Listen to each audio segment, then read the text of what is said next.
நான் வந்து என்னோட கிளைண்ட்டாக தான் பார்ப்பேன், எஃப்ஜேன்ற ஒரு விஷயத்தை விட்டு என் கிளைண்ட்டுக்கான நியாயத்துக்கு நான் நிற்பேன் அப்படின்னு சொன்னால் கரெக்டாக அதை நின்னாரு. அதுக்காக விக்ரம்க்கு ஒரு ஹேட்ஸ் ஆஃப் நான் சொல்கிறேன். ஸோ எப்பயுமே பாரு சைடே பேசுகிறீங்க, மற்றவங்க சைட் பேசலன்னு சொல்கிறவங்க இந்த வீடியோவில் நான் தான் சொல்கிறேன், நீங்கள் சரியாக இருந்தீங்கன்னா நான் சரியாக அதுக்காக எனக்கான விஷயங்களை நான் எடுத்து வைப்பேன். அதே சமயத்தில் பாரு தப்புன்னு சொல்கிற இடத்துல கமருதீன் விஷயத்துலேயே அவள் தப்பு தான், நான் இல்லைன்னு சொல்லவே இல்லை. ஆனால் இந்த கேஸ் மூலியமாக நான் அதையும் சொல்கிறேன், அது அவளோட பர்சனல், அவள் அதை மட்டும் தான் பண்ணுறாளா, அதை மட்டும் தான் கொண்டு போகிறாளா கேம்னா, அதை மட்டும் அப்பட்டமாக பண்ணுறது எஃப்ஜேவும் கமருதீனும். இந்த மாதிரி கமருதீனுக்கு ஒரு நிலைமை வந்தால் கமருதீன் நிலைமையே இதுதான். ஸோ கமருதீனால பாதிக்கப்பட்ட ஏதோ பொண்ணு அரோராவோ பாருவோ நாளைக்கு கேஸ் போட்டால் கமருதீனுக்கு இதே நிலைமை தான். அப்படி ஒன்று வந்துடக்கூடாதுன்றதுக்காக அவன் ஸ்மூத்தாக ரெண்டுத்தையுமே மெயின்டைன் பண்ணிருக்கான். ஆனால் எஃப்ஜே வந்து அது யூஸ் பண்ணிட்டு டக்குன்னு வந்து கழட்டி விட்டு அது சரியா போயிடும் அப்படிங்கிற மாதிரி பண்ணது. ஆதிரை வெளில போனது எவிக்ட் ஆகி, ஆனால் உள்ள வருவான்னு இவன் நினைக்கவே இல்லை. உள்ள வரும்போது இவன் எக்ஸ்போஸ் ஆயிடுறான். அந்த இடத்துல எக்ஸ்போஸ் ஆன இடத்துல உள்ள வந்தோடனே அவகிட்ட ரொம்ப நியாயமா இருக்க மாதிரி இருக்கிறா அப்படிங்கிறத இந்த கேஸ்ல வருது அப்படின்னு சொல்லும்போது, இப்போ இவளை எப்படியாவது ஆஃப் பண்ணி ஆகணும். ஸோ வெளில போய் எல்லாத்தையும் பார்த்துட்டு வந்திருக்கா, இல்லை இவ உள்ள வந்து பண்ற விஷயங்கள் தீர்ப்பு ஆடியன்ஸ் கிட்ட வந்து ஒரு எக்ஸ்பெக்டேஷனை கிரியேட் பண்ண, உள்ள போய் என்ன பண்ண போறா அப்படின்னும் போது எஃப்ஜேவை கிழிக்கிறா அப்படின்னு சொல்லும் போது எஃப்ஜேவோட கேம் இதுக்கப்புறம் மேலே போகாது. கேம் போகுதோ இல்லையோ இவனோட கரியரே மேலே போகாது, அடி வாங்கும், இவன் கேரக்டர் அடி வாங்கன்றதுல தான் வந்து அப்படியே பொட்டி பாம்பா அடங்கிறான். ஆதிரை உள்ள வந்தோடனே பெருசா எதுவுமே பண்ணாம, ஆனா ஆதிரைக்கு அது உள்ளுக்கு இருந்துட்டே இருக்கு. எப்படியே இதுக்கு ஒரு நியாயம் கிடைக்கும். இந்த இடத்துல நான் ஆதிரை தப்பே இல்லையான்னு கேட்டா தப்பு இருக்கு. அந்த பொண்ணு ஒன் சைடா இவனை லவ் பண்ணி இருக்கா. அவளுக்கு ஏதோ ஒரு இடத்துல அந்த பொசிவ்னஸ் அகெயின் அரோரா கமர் பாரு விஷயங்கள் மாதிரியே தான். ஆனால் இந்த இடத்துல கமருதீன் மேலே லவ் இருக்குன்னு பாரு சொல்லிடுறா. அரோரா வந்து அந்த ஃபீலிங்ஸ் உள்ள வச்சுட்டு அவள் லவ் பண்ணுறாளோ இல்லையோ, ஆனால் பாய் ஃப்ரெண்டுன்னு சொன்னது உண்மை இல்லை, பாய் ஃப்ரெண்ட் இல்லை, லவரும் இல்லை, அதுக்கு நடுவில் மேலேன்னு ஒன்று சொல்கிறாங்களே, அந்த இடத்துல தான் ஆதிரியா அடி வாங்குறா. அது என்னன்னே தெரியாமல் நீங்கள் ஒன்று அது மேலே வைக்கிறீங்க. நீ கோர்ட்லேயே அந்த ஆர்குமெண்ட் வந்துச்சு. அந்த ஆர்குமெண்ட் வந்து உங்களுக்கு லீகலாக செல்லுபடி ஆகாது. ஒன்று நீங்கள் பாய் ஃப்ரெண்டோ இல்லை கேர்ள் ஃப்ரெண்டோ சொன்னால் அந்த இடத்துல நிற்கணும், அது அதுக்கு மேலே எமோஷன்ஸ்க்கு போகாது. இல்லை அதுக்கு மேலே எமோஷன்ஸ்க்கு போகும்போது நீங்கள் ஒரு லவராக அந்த இடத்துல அது ஒரு லவ் ஃபெயிலியர், இது ஒரு லவர்ஸ் அப்படின்ற மாதிரி அது போகணும். ரெண்டு எல்லாம் அந்த நடுவில் நிற்கிறது அப்படிங்கிறது டாஸ்க் கோர்ட் விஷயங்களை பொறுத்த வரைக்கும் செல்லுபடி ஆகாது அப்படின்னு சொல்லும்போது அப்படி செல்லுபடி ஆகாமல் போனது தான் ஆதிரிய விஷயங்கள். ஸோ இவன் வந்து எமோஷன் இதில் இடத்துல ஆதிரை வந்து கோர்ட்டில் கன்ஃபெஷன் ரூமில் கூப்பிட்டுமே பிக் பாஸ் கேட்கும்போது ஆதிரை வந்து ரொம்ப எமோஷ்னலாக இந்த விஷயத்தில் நான் வந்து எனக்கான நியாயம் கிடச்சி ஆகணும் பிக் பாஸ், எனக்கு ரொம்ப சென்சிட்டிவான விஷயம் இது, நான் பல விஷயங்களை வெளியில் ஃபேஸ் பண்ணிட்டு வந்திருக்கேன், ஸோ இது வந்து நான் திருப்பி தோத்துறக்கூடாது, எனக்கான நியாயம் கிடைக்கணும்னு எமோஷ்னலாகவே கன்ஃபெஷன் ரூமில் அழுவாங்க. இது 1 hourல வருதான்னு தெரியாது. அதான் நான் அகைன் சொல்கிறேன், 1 hourல ஆக்சுவலாக பாரு கேஸ் மட்டுமே காட்டினாலே 1 hour பத்தாது. அப்படி போச்சு சூப்பராக எடிட் கட்டி இல்லாமல் காட்டணும்னா. ஆனால் ஆதிரை கேஸ் காட்டணும்னா கண்டிப்பாக 1/2 hour தேவைப்படும் அப்படின்னு சொல்லும்போது ரெண்டுத்தையுமே ஒரே நாளில் வச்சு இதை எஃப்ஜேக்கு சப்போர்ட்டாக முடிப்பாங்களா இல்லைனா ஆதிரைக்கு சப்போர்ட்டாக முடிப்பாங்களான்னு எனக்கு தெரியாது. ஆனால் எஃப்ஜே எப்படிப்பட்ட ஆள் அப்படிங்கிறது ஸ்டார்டிங்லேருந்து லைவ் பார்த்தவங்களுக்கு எல்லாருக்கும் தெரியும். 1 hour பார்த்தவங்க நான் சொல்ல மாட்டேன், லைவ் பார்த்தவங்க எல்லாருக்கும் தெரியும். இதில் இன்னொன்று நான் கண்டிப்பாக சொல்லி ஆகணும், எந்த அளவுக்கு நான் விக்ரம் சரி திவ்யாலாம் கரெக்ட் ஸ்டாண்ட் எடுத்தாங்க, அரோரா பேசினாங்கன்னு சொன்னால் இந்த இடத்துல உல்ட்டா பெல்ட்டி அடித்தது கனியும் சபரியும். ஏன்னா முதல்லேருந்து நான் சொல்லிட்டு இருப்பேன், ஆதிரையோட லவ்க்கு வந்து முன்னாடி போய் நின்று அந்த சப்போர்ட் பண்ணதே கனியும் சபரியும் தான் அப்படின்னு சொல்லும்போது எஃப்ஜேக்கு எதிராக வந்து சாட்சி சொல்லணும்னு வந்து நின்னது சாண்ட்ரா சொன்னாங்க, வியானா சொன்னாங்க, ஆதிரையுமே சொல்ல தயாராக இருந்தாங்க. ஏன்னா செகண்டாக வந்தது தான் பாரு கேஸ்ன்னு சொல்லும்போது கனி உல்ட்டா ஏன்னா போய் கேட்குறாங்க. இது வந்து அந்த உங்களுக்கு பார்த்தீங்கன்னா உங்களுக்கு தெரியும் எபிசோடில் தன்னோட விஷயங்களுக்கு எந்த சாட்சியை கூப்பிடணும் அப்படின்றது தான் அந்த வக்கீல் டிசைட் பண்ணலாம், அந்த கிளைண்ட் டிசைட் பண்ணலாம் அப்படின்னு சொல்லும்போது யார் தனக்கு வந்து சாட்சி சொல்லணும், அந்த இன்சிடென்ட் நடக்கும்போது அங்கே பக்கத்துலேருந்து பார்த்தவங்களோ தெரிஞ்சவங்களோ அதை வந்து அந்த ஆஸ்பெக்ட்ல இருந்து தன்னோட பெர்ஸ்பெக்டிவ்ல பார்த்தவங்களோ அப்படின்னு சொல்லும்போது கனியும் வந்து எஃப்ஜே பாருக்கு எதிராக நிறைய விஷயங்கள் பேசினது, அவள் லவ் கண்டென்ட் மட்டும் வச்சுதான் எல்லாத்துலேயும் ஓட்டுறா அப்படின்னு சொன்னது விக்ரம்கே தெரியும்னு சொல்றாரு. எனக்கு பாருகிட்ட அவரே சொல்றாரு விக்ரமே, பாருங்க ஆட்டோமேட்டிக்கா விக்ரம் நியாயம் பேசினா அவர் மேல ஒரு மரியாதையே வருது.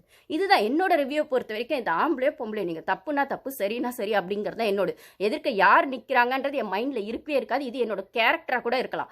அதனாலதான் வந்து எனக்கு பாரு விஷயங்கள் அந்த பொண்ணை நான் மக்கு பொண்ணுன்னு சொல்லியிருக்கேன், பைத்தியக்கார பொண்ணுன்னு சொல்லியிருக்கேன். இல்லை அவ கேமே வந்து அவ அப்படிதான் அப்படின்னு சொல்ற இடத்துல எனக்கான விஷயங்களே நீ என்ன செய்யறன்றதை தான் நான் உனக்கு மரியாதையை கொடுப்பேன். நீ மரியாதை கேட்டு வாங்குற இடத்துல இருக்கக்கூடாது. நாங்களா உனக்கு பார்த்து அந்த மரியாதையை கொடுக்கணும். இவருக்கு இந்த மரியாதை டிசர்விங் இவர் அப்படின்னு சொல்ற இடத்துல விக்ரம் மேல எனக்கு இவ்வளோ நாளா இருந்த விஷயங்கள் இதுக்கப்புறம் ஒரு டாஸ்க் எப்படி விளையாடுறது அது வேற விஷயம். ஆனா இந்த டாஸ்கை பொறுத்த வரைக்கும் ஹி டிசர்வ்ஸ் ஹிஸ் ரெஸ்பெக்ட், அவ்வளவுதான். ஸோ அந்த மாதிரி விக்ரமே வந்து சொல்லியிருப்பார் பாரு கிட்ட.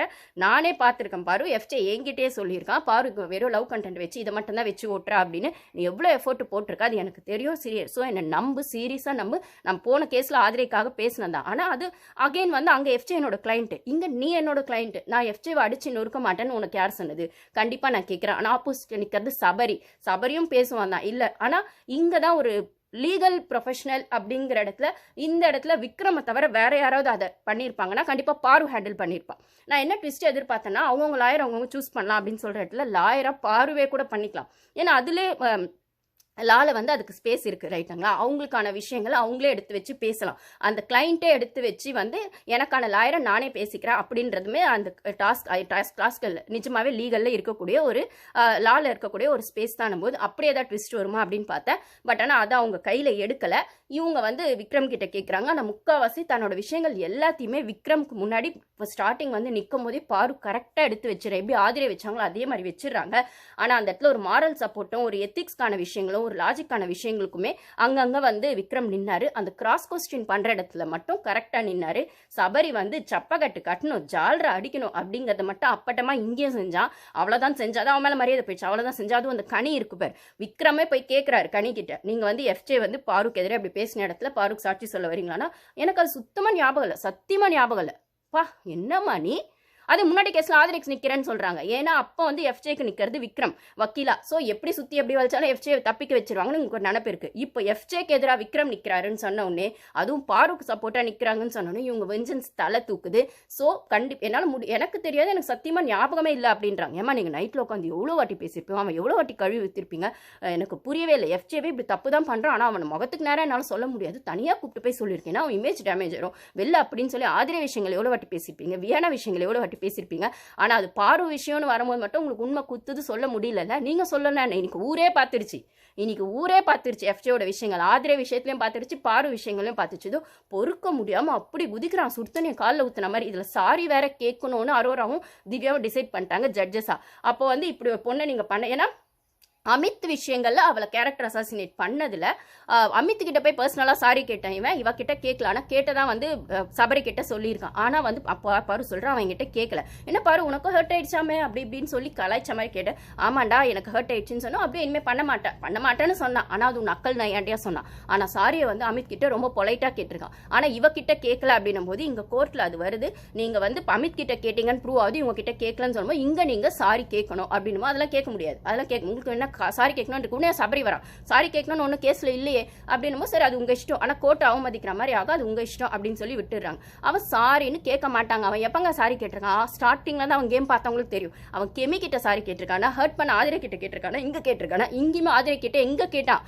வேற வழியே இல்லை, அவன் தப்பிக்கணுன்றதுக்காக கேட்கான். ஆனா அந்த விஷயத்துல நான் சொல்றேன், ஆதிரை விஷயத்துல அவனை தப்பிக்க விட்டு அவனுக்கான ஒரு இன்டெலிஜென்ஸ் மூவை கொடுத்ததும் விக்ரம் தான். அந்த கேஸ் போயிட்டே இருக்கும்போது இதில் நீ வந்து ஆர்கியூ பண்ண பிரச்சனை பெருசாயிடும், நீ வெளியில தப்பா தெரியவ, இதை வந்து டக்குன்னு ஆஃப் பண்ணணும். ஒரே வழி நீ காலில் விழுந்து சரண்டர் ஆயிடு, இதை பத்தி பேச வேணாம்னா நம்ம ஆஃப் பண்ணிடலாம், அப்பதான் அந்த பொண்ணே ஆஃப் பண்ண முடியும், இந்த விஷயத்தையும் ஆஃப் பண்ண முடியும். இன்டெலிஜென்ஸ் மூவ் கொடுத்ததே வந்து விக்ரம் தான். அதை பாரு கிட்டையுமே விக்ரம் சொல்லுவான். இந்த மாதிரி வந்துட்டு நான் தான் அப்போ எஃப்ஜேக்கு சொன்னா, அதனால அது அப்படி ஆயிடுச்சுன்னு. ஸோ ஆதிரை வந்து அவனை லவ் பண்ணியிருக்கா. அவளுக்கு வெளில பாய் ஃப்ரெண்ட் இருக்கு இல்லைன்னு என்னங்க அந்த வீடு ஒன்று பண்ணுங்க. நீங்கள் வந்து அது வந்து அவள் இப்படி பண்ணுறா அப்படி பண்ணுறா அப்படிங்கிற கேம் ஃபோக்கஸ்க்கு தான் உள்ளே போங்க. போன சீசனில் தர்ஷிகா என்ன ஆனா, அதுக்கப்புறம் அன்ஷிதா என்ன ஆனா, எவ்வளோ ஸ்ட்ராங் பிளேயர் என்ன ஆனா, அதுக்கப்புறம் வந்து சிவானி நான் சொன்ன மாதிரி அவங்க என்ன ஆனா. ஸோ நிறைய பேர் அந்த லவ் கண்டென்ட்ல அந்த பொண்ணுங்களுக்கு ஒரு எமோஷன் தேவை. அந்த எமோஷன் எப்படி இருக்கணும்? ஒரு அண்ணாவா, தங்கச்சியா, அப்பாவா, ஏன் லாஸ்ட்லியா சேரனை வந்து அப்பா நான் சொல்லிட்டு தான் இருப்பான். ஆனால் ஏதோ ஒரு இடத்துல கவின் விஷயத்தில் அவ கேமே அவள் லூஸ் பண்ணுவா அப்படின்னு சொல்லும்போது அது சொல்லிக்கிட்டே இருப்பார் சேரன் சார் உள்ளன்னும் போது. கவின் இப்போ வரைக்கும் highlight, he is a hero forever in Bigg Boss அப்படிங்கிற மாதிரி தான் இருக்கு. ஆனால் லாஸ்ட்ல படங்கள்லாம் பண்ணாங்க, அந்த கேமை பொறுத்த வரைக்கும் அவங்களுக்கான ஸ்டாண்ட் அங்கே வரவே இல்லைன்னும் போது அந்த பொண்ணுங்களுக்கான அந்த பேம்பரிங் அப்படிங்கிற விஷயத்த அவங்க ஏதோ ஒரு இடத்துல தேடுவாங்க. வீட்டுக்குள்ளே வந்து